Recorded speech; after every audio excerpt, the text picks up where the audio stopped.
Okay. Beneath, that means out, it's not within the Dutse. They are not within the Dutse. Okay, but the main Dutse is inside the rock. Exactly. How is life with you living in these rocks? Do you get anything different, maybe in terms of weather? We are healthy. We are healthy, normal healthy people. Okay. Yeah, and we are wealthy. We are full educated. This rocky structure is rich in animal and plant lives. Monkeys and pythons are most common. Several people report seeing large cats too. Coming down was more serious than expected. We were coming down through very narrow rock openings. At a point, I was afraid for my cameraman. He has quite some size, and fear he may not make the squeeze out of this rock. Somehow he made it. The climb down continues. As we make progress, we discern people coming from different parts of the rock. The rock environment is a thoroughfare to Garu and out of it.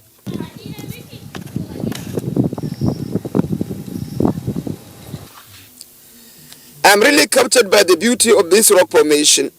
Dutse is a veritable tourist attraction. Coming down, we arrive at Asarike Karama, another historical landmark for the people of Dutse. The history of this Asarike is that former chiefs, former emirs of Dutse stayed mostly there. Now, this place is still relevant spiritually because there is a Dutse folklore. The book of folklore says that there is an elderly person there. From here you can see a picture of him, dark-skinned with a turban, white turban tied to his head. He is a harbinger of news, good or bad, to the people of Dutse. The people here believe that if something good is going to happen to this place, there will be a loud cry from this cavity, and the whole of this rock will vibrate. It is a harbinger of good news. They call it Guda in Hausa. They use their nose and give a beautiful sound. Good news is coming. But when it is bad news, do not wait to hear what will happen. The whole of this area will vibrate with a cry of sorrow. Something bad is going to happen to Dutse. Well, that was old time. I don't know whether that is still relevant in this place. But then, take it as Dutse folklore. 1476 was the fourth ruler of Dutse. He settled here. Anything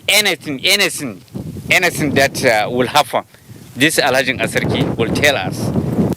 There is one endowment attached to this rock in Dutse. They are a source of clean drinking water. In fact, over 5 companies are exploiting these resources for markets across Nigeria. But the water from this rock is upsetting the ecosystem in Dutse. It is a major cause of soil erosion in many downhill settlements.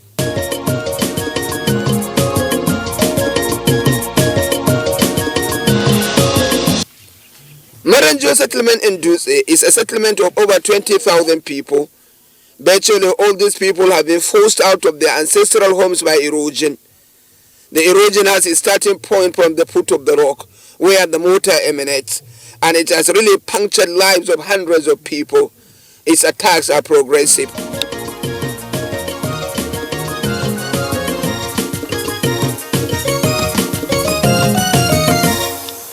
Erosion has many phases in Maranjua, in Dutse.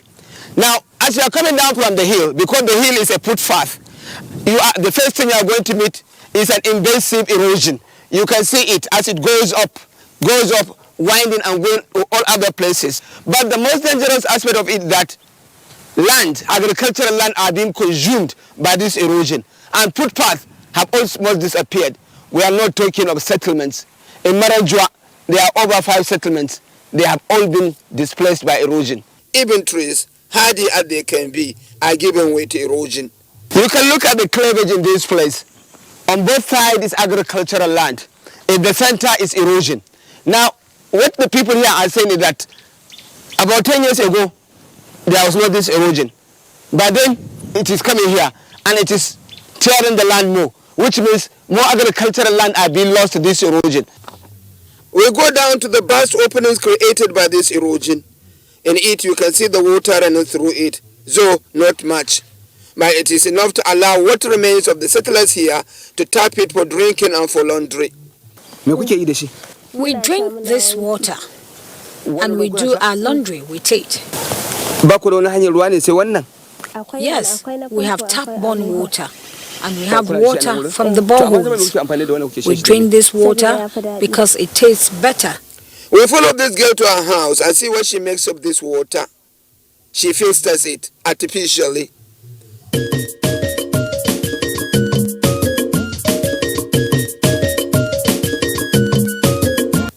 Back, we saw pictures of houses precariously balanced along areas erosion is finding pleasant to take. Many of the people here say they are staying behind because there is no place for them to run to.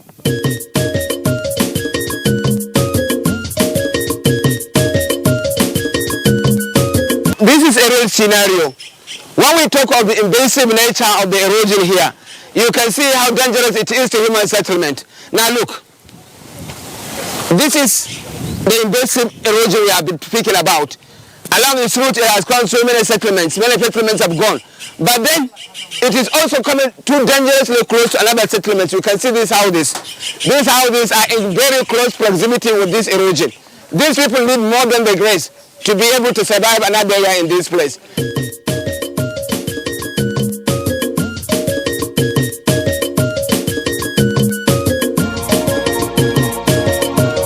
We have nowhere to run to. The strong among us were able to buy another house and relocate.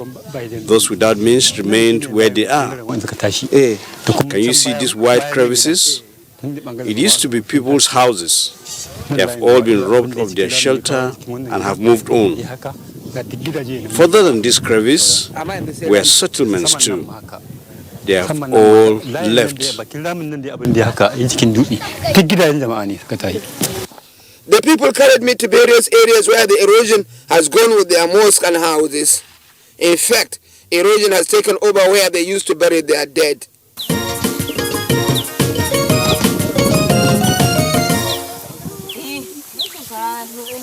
Many leaders have been coming here and see how it is. Governors and senate, yes, they have come here and see how the things is. And still now, there is nobody who comes and do something to us. Maranjua is a place living in a borrowed time. There is no household here that is not threatened by erosion. It is creating wide ditches and progressing. You may swear it is a water point making its headway to the sea. You can look at the example of these families living in this defining environment.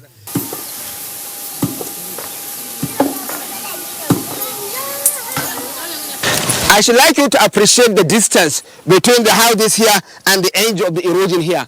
The erosion is deep down, almost maybe 100 meters or more. But then you can see the houses. My fear is that somebody, maybe in the night, a stranger, may slip up here and he will find himself cascading 100 meters down. It may happen. I'm not hoping for it. But then the most imminent danger is that this place is eaten up more. And the possibility is that in no time, these people may vacate.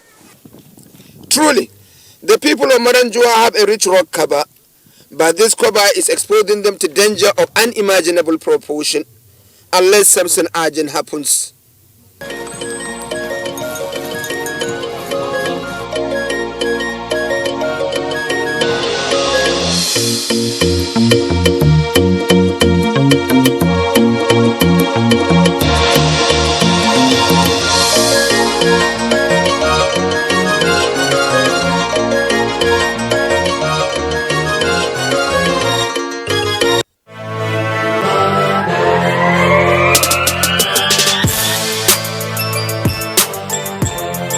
I'm actually a passionate baker. I don't rest until everything is done. When I entered university, anytime I'm broke, I'll make cupcakes and go and sell to the other students.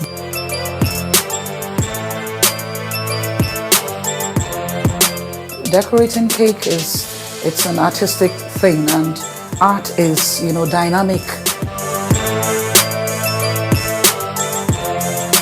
Join us on Baker's World every Thursday at 3:30 p.m. on the network service of the NTA. Baker's World, celebrating creativity. Don't miss it.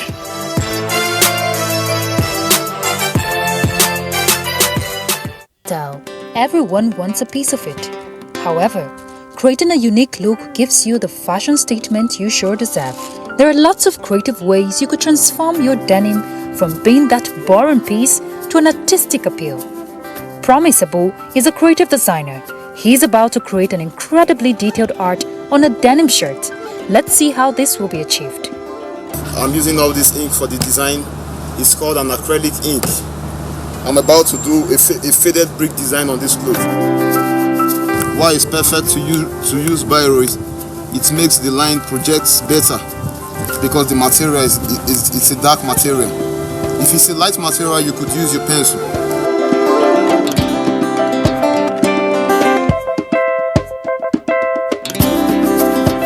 He continues to create the vertical and horizontal lines that will form the patterns of the brick design. The function of this line is to guide me when I'm painting the bricks, because I will be using a lot of colors. It's to guide me. It's a guideline.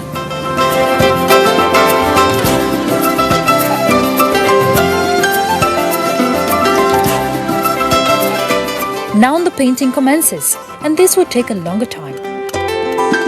This is the use of the line. You paint each box. A range of variety of colors is required in order to pop up the design and make it look very attractive. You continue to spread colors in all the boxes.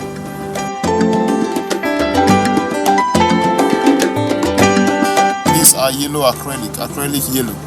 We'll be using this to brighten the colors. Like I said earlier on, women love bright colors.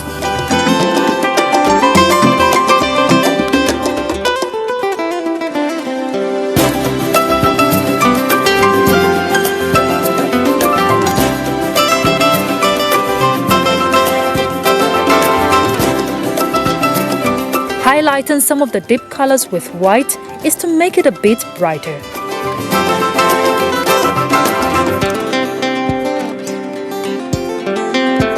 Right about now, we're about to do the tracing. After the tracing, we move to the fading side of it.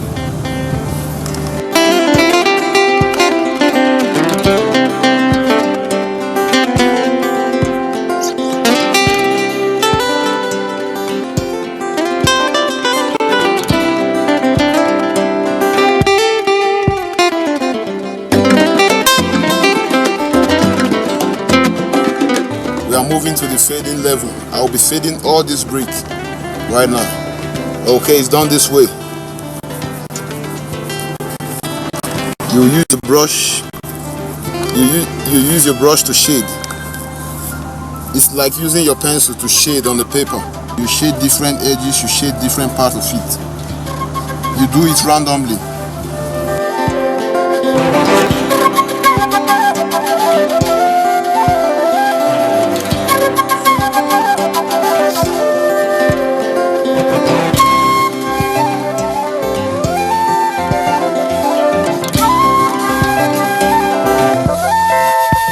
In order not to leave the pockets without a little touch of creativity, creating a bit of design is necessary.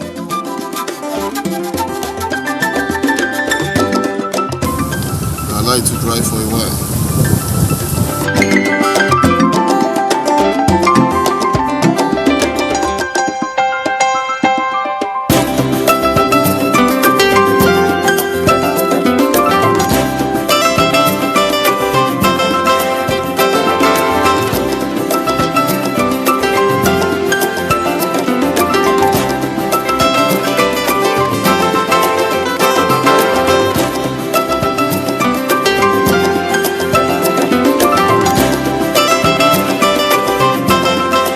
Like I said earlier on, this is what the rag female jean look like. It's a brick design.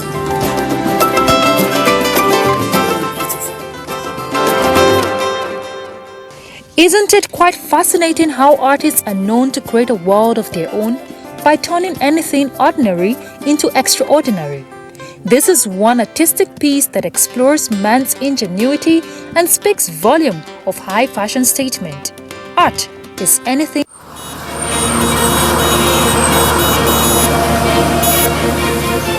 Lives are in your hands while you drive.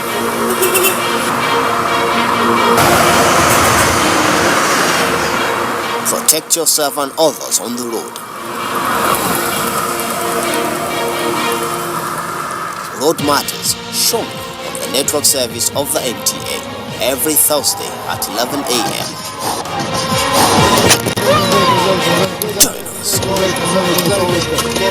us.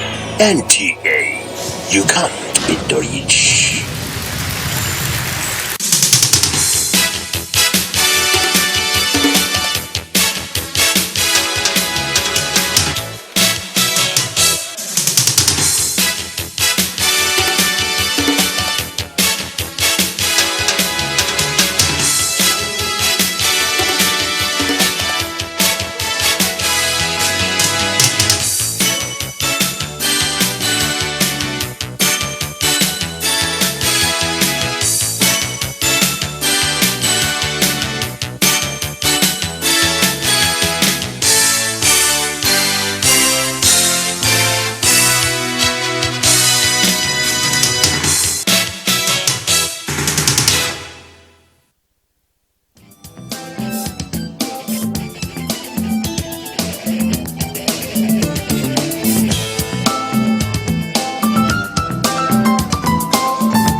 Hello, this is Conversations on NTA Network. Today is a really interesting topic. If you've never joined Conversations before, it's about everything that concerns you and me. My name is Nike. I've got some lovely ladies in the house. Hello, my name is Devan. Hello, I'm Rekiba. Okay, and we have a specialist in the house. We'll leave her to do her own introduction. It seems I happen to be the only specialist, like she said, in the house. Well, I'm Dr. Mrs. Jennifer Brimer. I'm the President, Chief Executive Officer of Intensive Rescue Foundation International. And I bet you, listeners out there, you're going to have, something really special today. So sit tight and give us your listening ears.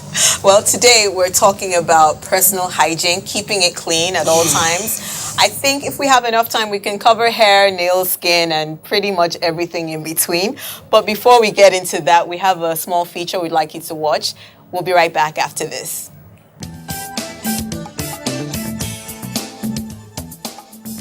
Good health is as prized as life itself to every living organism, including man.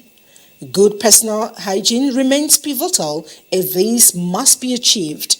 In fact, experts say it is the first step to good grooming and happy health. Elementary cleanliness is common knowledge, but a lot of times not really practiced. Every external part of the body demands and should get basic amount of attentive care on a regular basis. Neglect often causes problems that one may not even be aware of. Some problems may not be caused by poor hygiene, but can be well improved or managed with the practice of personal hygiene. Such problems include dandruff, earwax, head lice, and some body smell. Poor personal hygiene has been proven to cause and aid spread lots of fatal infections and diseases including cholera, flu, and recently the monkeypox, among many others. Prevention has always paid a lot better than cure. Now is a time to show yourself some love via constant personal hygiene. How often do you wash your hands in a day?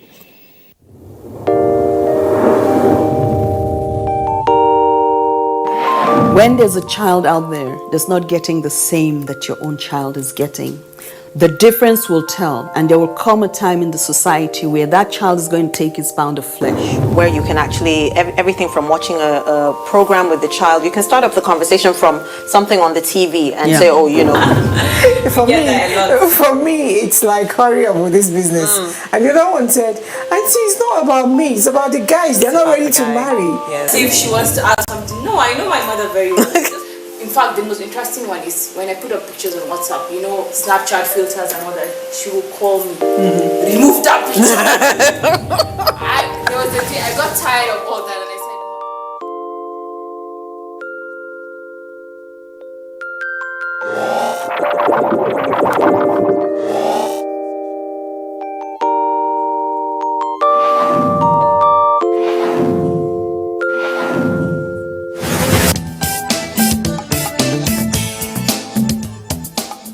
Okay, so personal hygiene. What's your personal favorite? I mean, I love taking long baths. I don't know if that falls into the category of keeping it clean, but I'm a bath person. I don't know what is your own personal grooming favorite, Devan. I love long, hot baths. It has to be hot, like steaming hot. Then I like, thank God there's a doctor in the house because she'll probably tell me all the things I'm doing wrong. You know these hard sponges, right? Now I managed to make do with the mesh thing, but I grew up with a mom who used to pluck, you know, that one that grows, that one. You know, and you know some people just take they peel it off and then they soak it for a couple of days. That woman used to just rinse that thing. Oh Lord, she would rinse it, grab a hold of me and scrub the black off my body. You know, like, and I got used to that thing. So if I'm not scrubbing my body until I'm actually aching, I don't feel like I've taken a proper bath. Okay. So for me, it's definitely soap, water, hard sponge, clean clothes. And usually I'm good to go with that. Okay. Clean hair too. Clean hair. Oh, yeah. What's your favorite, Rakiba? Long hot bath, manicure and pedicure. Oh, yeah. That's your favorite. Oh, yes, that's okay. Well, you were about to say that there's something wrong with what Devan. Well, not particularly, but let's let the audience know that, or the audience members know that the sponge she's talking about is not the metal sponge for washing pots. I mean, some people may just go say, "Oh my gosh, I heard this lady on TV. She said if you use that kind of sponge, please." That's not what she did not say that. Thank you. She did not say that. I haven't used the mesh sponge, but I know what she's talking about. It grows mostly in the north. It comes like a basket, like a pre-woven basket. Yes, that's the one I'm referring poofy. to. When I said mesh, I'm referring to these ones they sell. But no, I this mean other the one fiber, is a the plant. organic one. Yeah, it's a plant. That's I the don't one know I'm what it's referring called. to. Okay. It's poofy, like it comes poofy like this. Yeah. I've seen it in, exactly. Yeah. I've seen it in the natural states. They sell them when you're traveling all the way from maybe Abuja to Edo State. You see them on the road. And I wondered what was that, and I stopped the car and I went to have a feel, and they said, madam, you don't know what it is. I said, no, what is it? It's a sponge. It's a sponge. I say for bathing or for washing place. They say for bathing. For bathing. I said, oh, okay. So how do you get it? How do you get to use it? And then they said you can soak it, you can pluck it off, you can use it like that. And all of that. Wow. So please, that's the one she's referring to. Okay. Not the metal one for washing pots. But those kind of sponges are good for circulation. Am I right? I mean, I got the impression that. Well, a lot of people tell you a lot of things. Okay. Because they want to sell their products. But basically, what are you washing off really when you take a bath? What are you washing off your skin? Sweat, the gunk from the day. Yes, you know? that is what you're washing. You're not trying to peel off your epidermis. No. Because this is the largest organ in the body. Your skin is the largest organ. The epidermis is the top layer of the skin. You're not trying to pull it off by trying to wash off and get your skin all bruised up. That's not what you're trying to do. You're trying to wash off the excess oil and the dirt that has accumulated over the hours that you've been playing or you've been working. So if you do just soap and water, is it okay? Soap and water is actually okay. There are some people that are allergic. Like I am allergic to anything as sponge. Really? I'm allergic, yes. I didn't used to be allergic before growing up because my mom used to give us that hot bath too. Yes. Okay? You will tingle. When she's done with you, you'll be tingling. Yes. I know. You will actually tingle when she's done with you. But I don't know, when I was in university, I just started itching. I use the sponge, I itch. Okay, I say maybe there's something wrong with this one. I get a new one, I'm itching. Okay. What's going on? Okay, so I threw that one away. I got the mesh one. I'm still itching. I got the foamy one for kids. You know the foamy one? Yeah, the soft I'm still itching. What is going on? I suddenly became allergic to whatever is in the sponge, some common material like a Polin or something. So I stopped. So Dr. B, what do you use? A face towel? Soap, even face towel I itch too. No way. Wow. Everything. Wow. Okay. So what I do, I use soap and water regularly. Do you use body scrub? That's what I started using. Okay. Now body scrub, I even started itching. Wow. At the end of the day. You have a very sensitive skin. So I started using sugar and honey. Wow. Okay. But is that same thing as scrub? But no, the scrub, they have some other stuff in there. Okay, yes. So this is just plain natural honey and sugar. Yeah. And I'm using the sugar, brown sugar. I'm using the brown sugar because of the seedling. So that you can have the effect of something like apricot scrub, but this is just sugar and honey. And then I do that once. Yeah, it does sound. But it works. It works. It's once a week. Okay. Once a week. And that works for you, and you don't get any breakouts? No, nothing. Okay, no breakouts. Because in my personal experience, if I try to exfoliate in any form, I just break out. A lot of people do that. For me, it's my face. For me, it's my face. I don't know if when you were in school, they taught you how to use eggshells to make exfoliate. Vim. No, not even vim. Eggshells? Yes, eggshells. To do what? You break the egg powder. You break the egg. You dry break the it. egg. You take out the film. Yeah, that inner coating. Yes, you dry it. That's for the boiled one? Boiled egg. Okay. Yeah, boiled egg. Even dry, even anyone. You just need the eggshell. Okay. Just need the shell. Okay. Yes. So you dry. Okay. And then you eat a pound, or you put in the blender. You know the little blender that blends. Yes. Right. You just crush blend the dry stuff. Now you take it out. Now instead of sugar, you use honey. I mean, instead of sugar, that replaces the sugar. Oh, okay. So it gives it that, it gives it that gritty thing, that gritty effect. Yeah. And then you use. So, but you can also use it as a scouring powder, which is what a lot of people are taught. Yeah, that's a scouring powder to wash the black off the pots. Both your pots and your cooking utensils. Wow. Yes. And you can add a bit of ash to it. Yes. Yeah, I know. But you know the thing with ash. The thing with ash is, it reduces the ability of the soap to lather. Have you noticed that? I'm not talking of for the skin. I'm for the pot. For pots. Oh, okay. Yes, definitely. Because I mean, our grandparents, that's what they use. But you know, sometimes when you take your bath with, even when you do it with a sponge, sometimes you just, scrub your body with your hand and you see some, dead skin. Dead skin. Yeah. It's normal. It's natural. It's advisable you go for a Moroccan bath or hammam, or you do it at home. Just do it at home. We do not exfoliate our skin or shed our skin like snakes. Some other reptiles. Yeah. So if you do that, you will see. Definitely. That's the way, the natural exfoliating process the body goes through without you actually seeing your skin on the floor. Okay. Yes. That doesn't mean you're dirty. No, that's because when I was younger, I thought that was even when you finish having a so maybe that's why you were using that sponge. I just got used to it. Okay. Even when you finish having a proper bath, like the type her mom will give you or my mom will give you, and you do like that, you still see it. Exactly. That's what I said. You still see it. Exactly. It's just a natural process. Our bodies just keep replenishing itself. It's just like having a cut. You bleed, a day or two, the thing begins to heal itself. Yeah. That's just what happens. Okay. It's a natural process that goes on every day until, the Lord say, come, it's time. Dr. B, could you tell us about personal hygiene when it comes to keeping your mouth fresh? Good. That's my major concern. You're in the office, someone's like, hi, and you're like, oh my God. And how do you even tell the person to correct it? That's a big challenge. I don't. No matter how close you are with the person. I've never been able to tell anybody you've got bad breath. Or body odor or anything. But do you help in any way? I just feel as if it's so cruel. I can't say it. Not telling the person is the cruel part. Exactly. Yeah, but I wouldn't know how to. I wouldn't break it so to the person without hurting that is why we're here. That's why we're having. But I think it depends on your personal relationship with the person. If you're actually very close with the person, you can actually talk to the person. That's and it. Yeah. And you could give him a hint or two, and you'd be like, I think you have an infection. There are better ways to say it. That comes. Let's go see a dentist, or you could take the person to a dentist just for a medical checkup. But you have it in mind that the person has issues. By doing that, just by doing a medical checkup by the dentist, he will be able to tell, you have a bad breath. I think you have an infection, and it will be treated, and you would forever be grateful to you. Okay, but the thing is, bad breath does not necessarily mean you have an infection. It could be poor oral hygiene. Yeah. Well, now let's tell our audiences that personal hygiene is something that we must take very seriously.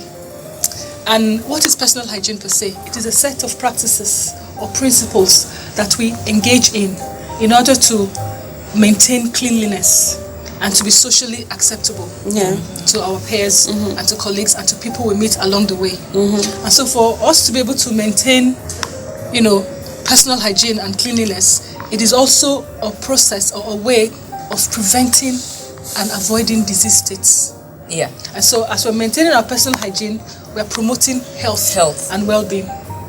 We're promoting health and well-being. Yeah. And there are aspects of personal hygiene. I shall just mention one. Oral hygiene. Yeah. Mm-hmm. We have hair hygiene. Mm-hmm. We have nail hygiene. Mm-hmm. Okay. We have the body hygiene, general body wash hygiene. And then we have the one for women. Yeah. The special one. Yes. The special hygiene of how to take care of your feminine parts. Yeah. Good. Before you even start educating your lady us, parts. there's something I want to ask. Yes. Because some women go extreme with that thing. I know. Use douches. Yes. I used to have a friend who had this formula where she should add a bit of soap, salt to boiling water with Dettol. Yes, and sit then on it. dip cotton wool in that thing and insert it inside herself. Oh wow! I know people who use garlic. Tie a string around it, insert it inside yourself, and pull it out later. No way. In the name of personal hygiene. Yeah, part of it is not just personal hygiene. Part of it is thinking they want to make that area tighter. Make that area tighter for their men.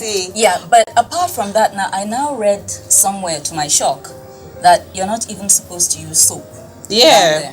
The best way to clean is water. That's the part I really want to know. That is still being debated. Yeah, because I got the impression that area is self-cleaning. Yes, it's self-cleaning. It is self-cleansing. The natural aroma, let's say aroma or flavor that is supposed to emanate from that place is supposed to be fishy. Yeah, now, who wants to smell fishy on a normal day? I don't want to smell fishy. It never gets that intense. Or oniony. Yes. They tell you fishy. Does diet affect how you smell? Of course. It does, especially with things like garlic that you just mentioned. Onions. Things like raw onions. Yes. It affects it because if you have noticed for some people, the moment they ingest garlic or any kind of spice. Yes, comes out of the pores. They're sweating. You're talking, you're sweating, you go take a dump, your poop smells like it. No. You go pee,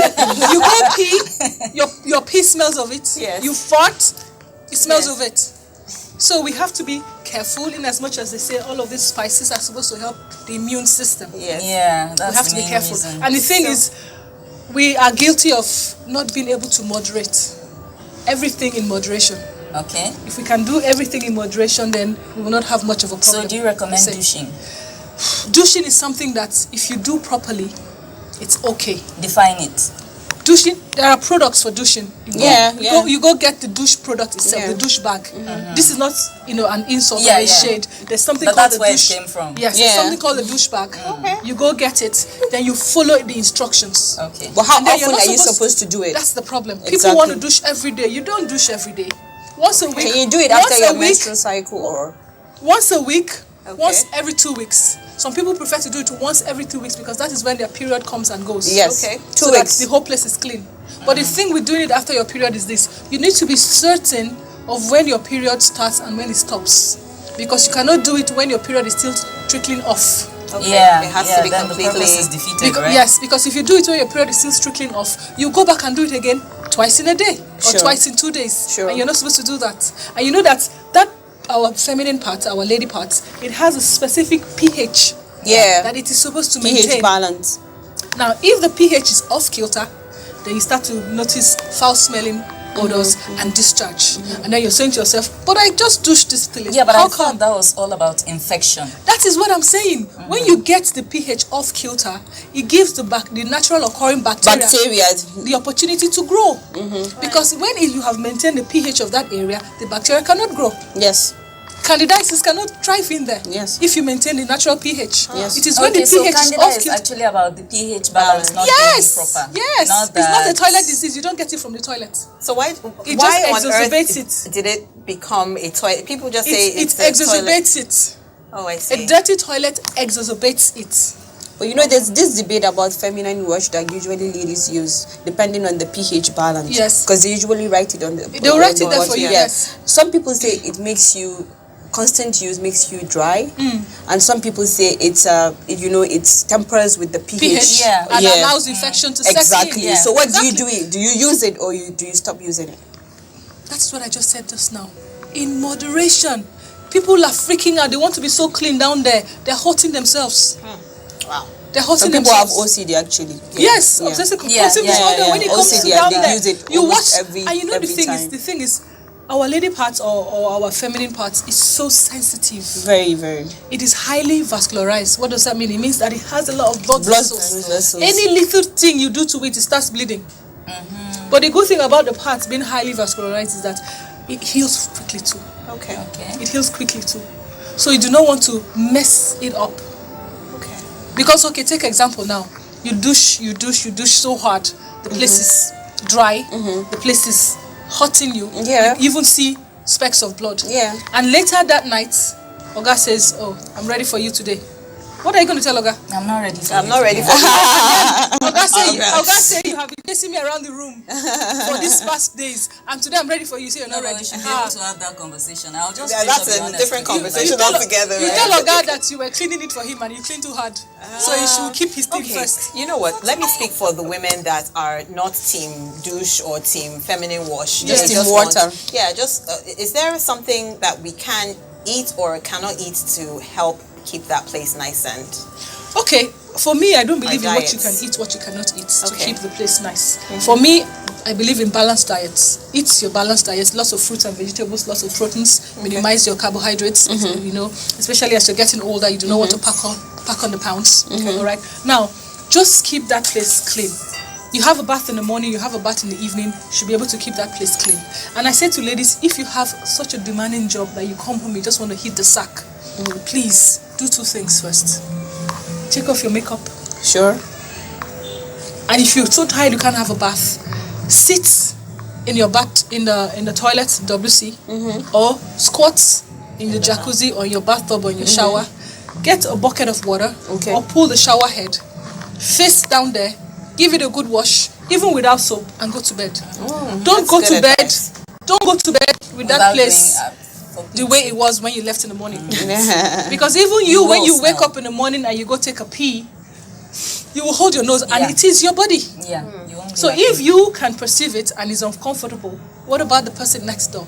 And now we're not even talking about the hygiene of it now. We're not talking about we're not talking about it smelling.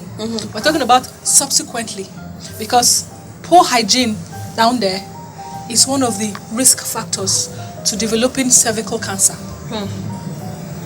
Okay. So we're not trying to be clean for our men now, or to be clean for the sake of cleanliness. To be healthy. Like I told you earlier, the habits or personal hygiene or maintaining personal hygiene is to be able to deflect disease, to prevent disease and maintain a healthy lifestyle. And so if you can keep that place clean and prevent the onset of cervical cancer, why not do it? Okay. Can I just take a quick detour and talk about hair? Yes. In terms of hair under your pits and hair over there too. What are your thoughts? To keep or not to keep? Well, for me, I don't keep. At all? At all. Devan? I don't keep. I don't. And just in case they didn't hear us right, she's asking, do you keep hair under your armpits? Or is it advisable to keep hair under your armpits? Is it advisable to keep hair down there in the feminine parts? And you know, in our feminine parts, we have the hair growing from the mons pubis, which is the larger area that faces outwards, where they say you have a camel toe if you wear a certain kind of pants and it doesn't fit right. And then it goes all the way down to the anal orifice. That is where you take your dump from, the poop, where you poop from. The hair grows all the way down there. I do not keep hair anywhere. That is my own preference. Wow. That's my preference. I do not keep. But is it advisable to keep? What's the advantage of keeping? The advantage of keeping is, for some people, they like it. Like my mom will probably comb her own. She will have a bath, groom herself properly, but and she will comb it. It adds to the bad odor and especially when you sweat during the day. Yes, hair is protective. I mean, it's there for a reason. Yes. Why take it all off? That is part of the reason why I take mine off. Okay. Because when you sweat, I'm telling you. When you sweat, even with the spray and the roll-on and everything, you sweat down there, you sweat under your pits and all of that. You don't want the smell. And you get all moist and everything, and you know it could stain your. Pretty hairy, so that if there's any hair going on there, it's like a, what do you call, like a 5 o'clock shadow. Oh, okay. It's not something. It's something that will soon be gone. Okay. Yeah. For instance, I know of people who can wear one sanitary towel all day long. Seriously? For the simple fact that they don't bleed much. Light flow. Light flow. Yes. I still know that at the very least you should do it. 8 hours. At the very least. Twice. 2 to 6 hours actually. 2 to 6 hours. Yes. I thought it's 8 hours. Actually, even me I was doing it wrong. 8 hours is the advert for one of the disposable we never take those things seriously. Nobody takes them seriously. Yeah. Because I mean, imagine 2 to 6 hours. 2 to 6 hours you change your sanitary towel. This is on the light side. Do you know one day out of just sheer idleness, I picked up, was it rub or mentholatum or something? Yes. And I was reading how to use, and they're like, don't place it in mouth, don't place it. Yeah, right. I was like, hey. After. We don't read it. You will swallow it. And you rub it on your face, on your chest, on your back. Instructions are external use only. External use only. Don't swallow. I'm like, oh God. But you've survived. You're an African, so you survived. We all survived. People don't even know how this thing should be used. We all survived behind that. We are an African. You're a Nigerian, not even an African. You're a Nigerian, so you're tough. No, but we're really ingenious. You know, my major concern when it comes to personal hygiene is body odor. People are naturally born with it. Yes. How do they deal with that? Okay, now see, let's go back. Let's rewind and go back to when she was talking about oral hygiene, and you mentioned oral hygiene. Yeah. And I said oral hygiene is one of the aspects of personal hygiene. So let's deal with oral hygiene, and then we'll go from there. Okay. So when we deal with oral hygiene, we go to hair, and then we come to body. Okay, I have a question. Okay. If you have someone, a friend, a brother, a sister, a colleague at work that has a very bad oral hygiene, or let's say bad mouth odor, halitosis. Yes. How do you tell the person in a very polite way? Yes. How do you help the person? Because it's a bit challenging. Sometimes you might not want to approach the person, and the person will feel like you're being, like you're insulting him, or you're trying to say the person is dirty, when in your own mind you're actually trying to help the person. The person's best interest. Yeah. I love that question. You know why? Because I have been in that situation. Okay. I have to. 15 years ago, a very good friend of mine, childhood friend, was about to get married. And she said to me that her fiancé it's got mouth odor. Wow. And they have been dating for more than a year. Okay. And that was the first time she had the courage to tell me that her fiancé has got mouth odor. And each time he wants to kiss her, she looks for an excuse to avert her face. And the kiss will land on her cheek. And then what is she going to do? Because now he has proposed, because the engagement was just She needs a solution. The engagement was 24 hours old, and she needs a solution. Well, apparently she liked the guy. Yeah. Crazy about him. They're still together, happily married, 4 kids. Wow. No, there's always be an obstacle. So what is she going to do? I said to her, this is very simple actually. She said, how? Tell me. I've been dying in silence. I could have told you since all these months. What do I do? Easy. I said, come, this is not just what do you do. Come with me. Let's go to the shop. We went to the shop, supermarket. You get mouthwash. You get breath freshener. You get 2 sets of toothbrush. 2 sets. You get 2 sets of toothpaste, and not just a regular toothpaste. The one that they say is for sensitive teeth, the one that has triple action. All of those things, you get them. The good, really good ones. Okay. Now you get the dental floss. Sorry, why 2? Why what? 2 of it. No, you use this one. You don't like it, you switch to this one. Because after all the hype. Sometimes you put the toothpaste there, you do like that, the thing disappears from your mouth. Yeah. You're like, where did this thing go? Yeah. You know? Yeah. And then you put the other one, that one is like from the beginning to the end, it's there, you feel really good. Yeah. Okay, so it's a choice. Yeah, and the 2 we bought he had never used. She told me the type, the brand he uses. So I said, okay, this is what we're going to do. I'm going to say to him, sweetheart, I love you. Of course she does. But it's difficult to be intimate with you the way you want to be, because I'm going to be blunt, we're going to spend the rest of our lives together, irrespective of what I'm going to say to you now. I have accepted you to be my husband. So I need you to do, and if I have any issues, if I have body odor, or if I have anything, you can come forward and tell me. Just say this to the poor man, because the man will go home every day wondering why you will not let him kiss you and all of that. And so she did it with the products right there. I spoke to my friend, and this is what she advised me to do. I hope you're not upset. You know the friend. Call my name. I think the part he might not be happy with is telling your friend. No. Yeah. Some men will not be okay with that. I know him too. The friend knows that she's a medical professional, so it's not out of spite or anything like that. Say to him, tell him that. Okay. This guy was so grateful. Nobody had ever told him that he had halitosis. Of course. Yeah, he said, he's frightened. He said, you mean all these months? He said he even fell more in love with her that day than when he first met her. It could have backfired. He started using Exactly. He started using the whole thing. Really? He chose the favorite toothpaste he wanted. And the toothbrush we bought were not just because we wanted to buy 2 for backup. Yeah. One is hard, one is soft. One is medium. We bought 2. We bought the regular, the soft and the regular. Yeah. I mean the regular and the hard. Yeah. That's what we bought. So choose the one that you like, that suits your mouth. You know? And so he did it. And now, what was the cause of his own halitosis? He had adult onset hydrocephalus. What is that? What's that? That is when the spinal fluid accumulates and nowhere to go.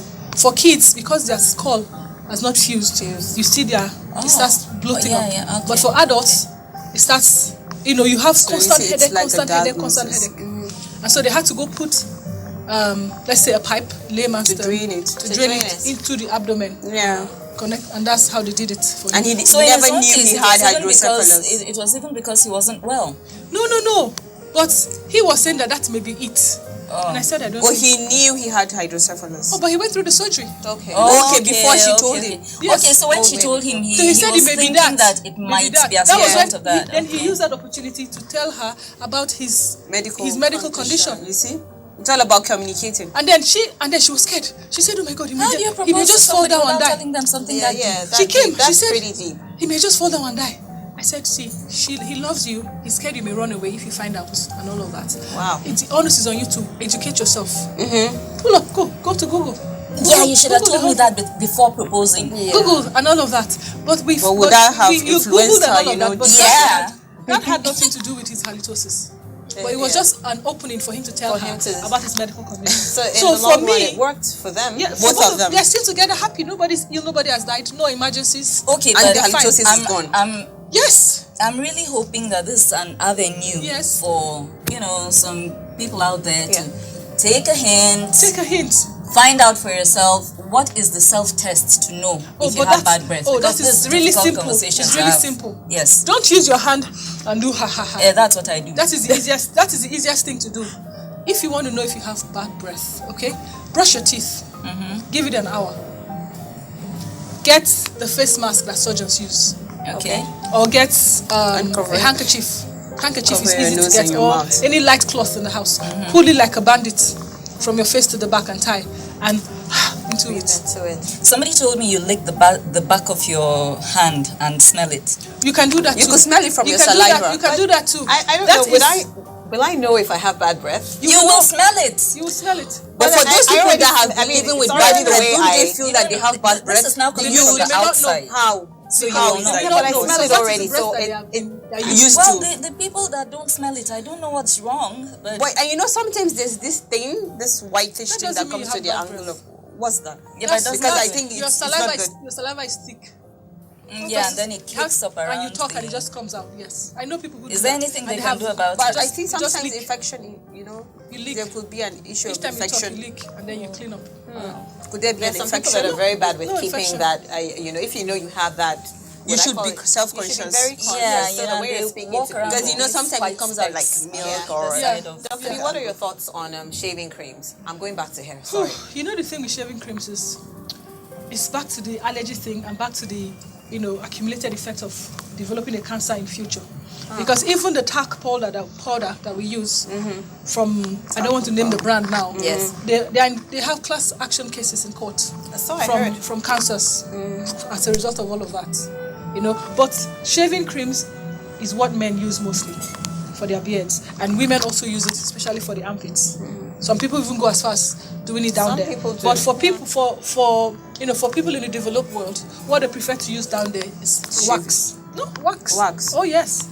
When summer is coming. But it's painful. Very painful. Have you waxed for the summer? What about the use of lemon?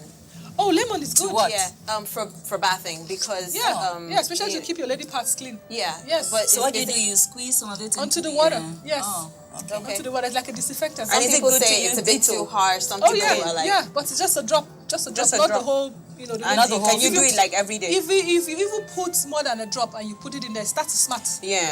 You smart. Okay. You know, it tingles in the wrong way. You know, Right. in a bad way. Okay, we're talking about personal hygiene. If you're just joining us in the conversation room, Dr. B is in the hot seat, and we'll be right back after this. And Stay Dr. with B is us. enjoying her hot seat.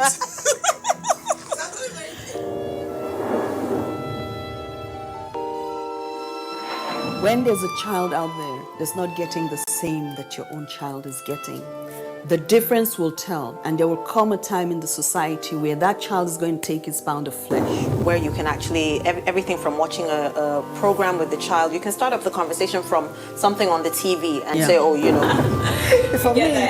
For me, it's like, hurry up with this business. And the other one said, Auntie, it's not about me, it's about the guys. They're not ready to marry. Yes. If she wants to ask something, no, I know my mother very well.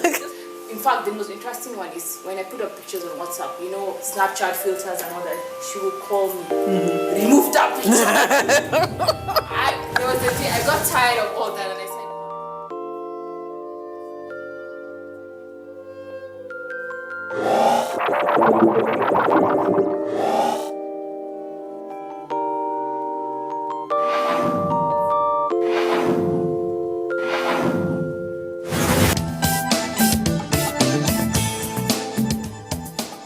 Let's talk about hair. Yeah. I'm a weave-on kind of girl. I love weave-ons, but there are times when you have it on for too long, you can tell. You don't even need to know. Once a woman walks through the door, you can smell it from a mile off that her hair isn't very clean. So she's been there for too long. It's been on for too long. What's a good time to keep your weave-on on? Okay, now before we jump onto the weave-on talk or hair hygiene as an aspect of personal hygiene, let's tell our audience members or people watching us at home that do not be afraid to tell a loved one or a friend that he's got a bad breath or she's got a bad breath. Okay. The thing is your manner of approach and the person's personality. If you cannot do it yourself, then get a friend that he or she listens to do it for you. Okay. And then when you go to tell this person, go with products that the person can use immediately to try to combat the bad odor or the halitosis or the mouth odor. Okay. And also find out if the person's got a loose tooth or a loose tooth, because most times when you're going through, dental issues, the breath smells double bad, triple bad, quadruple bad. It's terrible. So if the person has got issues with their teeth or their dentition, then they need to go see a dentist. If that is not the case and it's just bad breath that you've noticed for quite a while, then use what we've just talked about: breath freshener, mouthwash, good toothpaste, the right kind of toothbrush. And do it. And brush twice daily. Even more than that. Can ill health cause that? Of course. Okay. Haven't you noticed that when you have malaria and you say something to someone, the person may even just do like that? Yeah. Because the body is not in a normal state. Hormones are raging, the disease is raging, the white blood cells are fighting. Yeah. And so everything will come out. Even the way the person smells too. Even if you've had a bath, you still smell sick. There's a smell that people who are ill have. Yeah, sure. You haven't noticed that? Yeah. Yes. The mommy in me wants to jump in here and say, I have 3-year-olds that just don't really like brushing their teeth. Normal. Is there anything I can use this is to encourage them? For kids. Once they see me they're like, That is why they have these beautiful, attractive toothbrushes and toothpaste and little buckets, little bailers to scoop water from, and the little thing that they used to keep their toothbrush. Everything is just nice and beautiful. Even the taste of the toothpaste is like something you want to eat. Yeah. So all of this is to entice them to maintain or to begin and maintain good oral hygiene from that age. All right, so let's go to hair. The thing with hair is this: you need to know your hair type, your scalp type, and your skin type. Yeah, very necessary. Are you a sweaty person? Do you have a dry skin? Dry skin, oily skin, medium, kind of in between oil and dry? Do you have dandruff? What kind of hair? What kind of scalp do you have? Is it easily irritable? Does it get dandruffy or easily? Does it get dirty easily? Does it retain sweat? And then what kind of lifestyle do you have? Are you someone who is active in the gym or who has an active job where you need to move all the time under the sun, sweating, doing one thing or the other? Now, you do not expect a farmer to put a weave on in there and go to the farm. But if you do, and you go to the farm at the crack of dawn, and you're there 12 midday, 1 to 2 p.m., somebody will not tell you to grab that thing and pull it off. Okay? So what kind of lifestyle do you have? Are you active? what kind of skin type do you have, and then what kind of weave-on do you put in there? Do you put a human hair? Do you put a synthetic one? Because all of these react differently to skin types and to environmental conditions. But is there a difference between how long? Okay. How long should you keep your weave-on for? Yeah. It depends on what we have just talked about, your lifestyle, your skin type. Like we had a conversation just before we came back on of someone who's active in the gym, who loves to go and work out. And when you go and work out, you must sweat. Except you're like a few people, like one of a friend of mine. She can walk from here to Sokoto and she doesn't break out. It's not a drop. I rarely sweat, but I've come to realize it's not necessarily a good thing.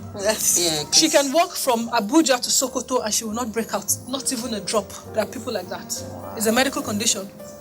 But people are enjoying it. If I were like that, I'll be quite happy. I hate to sweat. When I sweat, I don't have any sense anymore. I'm so irritable, don't even talk to me. Okay, so if you're like people like that, then you cannot have a weave on. That is why I say kudos to all of us wig-wearing sisters. Because you have the choice of just, when you walk out of this show, you put your hand in the middle of your head and you yank it off. Is this a wig or a wig? This is a wig. Oh, really? And it's lovely, isn't it? Yeah, it doesn't look like one. And it's sitting so nice. Yes. Yeah. Just walk out of here, put your hand in the middle and yank it off. There's some wigs that you see and you're like, oh no. What is this? What is this? Do you have birds living in there? It just looks of recent, some guys we had a conversation with some guys and they were like, at work, it's like a torture because some of the ladies, when they just pass you by and they're talking to you, and someone even complained about his wife that she puts this weave on for like 6 weeks or even longer and she sweats profusely during the day, and it affects him because he feels like, do you really need that weave on? I really hope he has had this conversation with her. He should have it with her, exactly, because I'm sure he didn't. If he had, let me ask us a question. Ladies, let me ask us a question. Why is it difficult for us to talk to our spouses? Or to our loved ones? A lot of women cannot open up. A lot of men cannot open up. They'll rather go talk to someone outside. And that's really nasty. That is so wrong. Really because nasty. whether you're a Muslim or a Christian, the first thing that the people who are at your wedding will tell you, that is the officiating ministers will tell you, is keep things between yourself. Keep things between yourself. You are the husband and she is the wife. Communication is key. You must communicate. Don't work. And they are not talking about communicating of when the lights are out. Well, I'm going out. I'm going to work. Not even that one. When the lights are out. When the lights are out. Communication. Well, that's not what we're talking about. That is basic. We're talking about basic occurrences in the house. And I think this kind of conversation actually makes the bond stronger. Of course, because if you can tell and you tend to respect your like each other, because I wouldn't want my husband to go and tell someone, a colleague or your friend, something about me. Understand what she's going through. That's not a nice husband. Exactly. Even if you had that conversation with her, there was no need taking it outside. I mean, this is... Maybe he was looking for an advice. Maybe he did. You could just give him benefit of doubt. See, hair, to tell what if someone she's the about person hair? that doesn't understand? Even when he tells her and she starts, It's not a conversation he should have had with you, for instance. See, except you're related to... Let's be realistic. No. I had a conversation sometime in February with a brother-in-law. He was talking on the phone with my husband, video chatting. I was in the kitchen about 11:30 p.m. trying to fix the stuff for the kids the next day so it's easy to get them up and off to school. And he was like, Jennifer, this your hair. I said, this is my hair. What did you do my hair? I was with you in the States last year for like 12 weeks, and this was the hair I had on there. This coily bits, really nice and all of that. The last time I was here, a colleague of yours had it here and she was like, she just removed this weave on it. She really likes it, it's really nice. Nothing wrong with the hair. But he's saying to me that natural hair is better. Okay, so how long should your weave on be? How long should you take your weave on? Carry your weave on. The minute I can smell anything at all, no matter how faint coming out of my hair, I take it off. Okay. That's why I tend to favor braids, although it's really painful. I'm this kind of person. I have a tender scalp. Okay. So if I braid my hair, that's it. No sleep for like 2 nights. Yeah, that's why shaving my hair off doesn't take me 2 minutes. Okay. Sometimes I'm like, no. Okay. So, but because of all the wahala and palala that goes into doing it, I try to keep it simple and so on and so forth. But the minute I can smell anything at all, I take it off. Okay, so when I go to braid my hair and I'm like, no. I hardly carry hair for more than 2 or 3 weeks. Don't put the effort of God into it like I'm going to carry it for 6 months. Exactly. So sometimes if 1 or 2 strands fall out, it's okay. Don't do the thing where I cannot sleep for like 9 weeks. Okay. Don't. I see what you mean. Sometimes they complain, do you know how much I did this year? And you know, I have to do it. I have to remove it after like a week or two. Sometimes it's the financial, the financial some women abroad that impact. spend close to 80 to 100 pounds to fix a basic weave on. Something that here in Nigeria is so much cheaper. Yes. So I mean, by the time you cough up 80 pounds to fix hair, I mean, I will keep that hair. But can you take care of the weave on? Let's say if you're trying to have it for 6 weeks, I can use some sprays. Can you clean it with it under your hair? Coconut oil spray to freshen it up. They have hair care products that make it smell nice and even last longer. Can you wash it? Yes, you can. What of the gum? The gummy part, does it affect it? Because I don't do weave-on, so I'm trying The thing with weave-on is you do not always have to use the adhesive. Yeah. You use most times you the braid thread. it and You use the thread and needle. Okay. They are so good now the way they do these things. You can't tell if it's a wig, if it's a weave-on. Adhesives are not in vogue anymore. Okay. So there's a way they fix it onto your scalp and then they move it this other way. You use a brush, you brush it down. You have a part and it looks good. Okay. Now, but the thing with the weave-on is you cannot wash the synthetic weave-on and expect it to bounce back.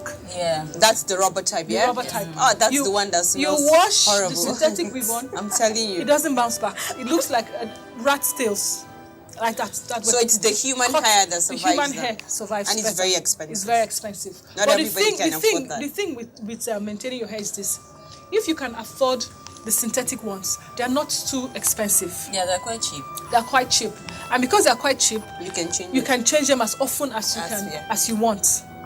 You can change them as often as you want. Okay. Now, let's go back to our wigs.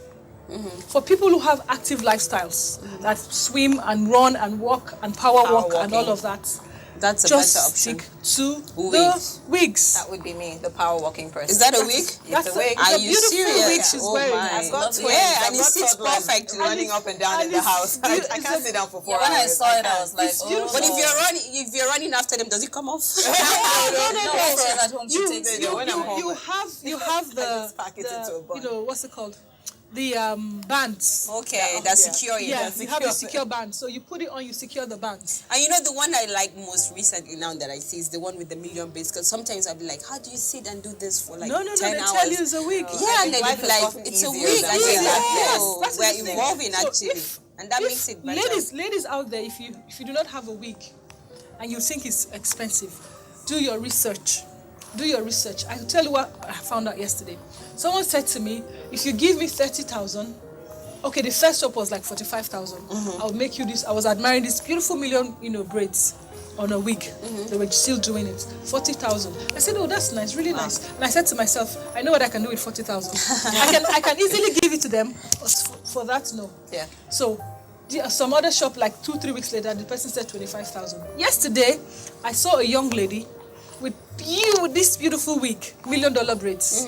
How much was her wig? 10,000 naira.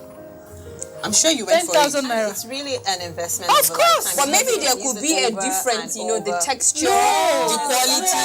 It's where you are going. It's where you go. Oh, the packaging. If you go to Maitama, 50,000. You go to Gariki, 25. You go to Wuse, 30. But do you blame them? Sometimes if you sell we have the same product. I sell it for 10,000. You sell it for 25,000. People will say mine is fake. It's fake, exactly. It's the mentality. Exactly. Now let's bring it down to medicine.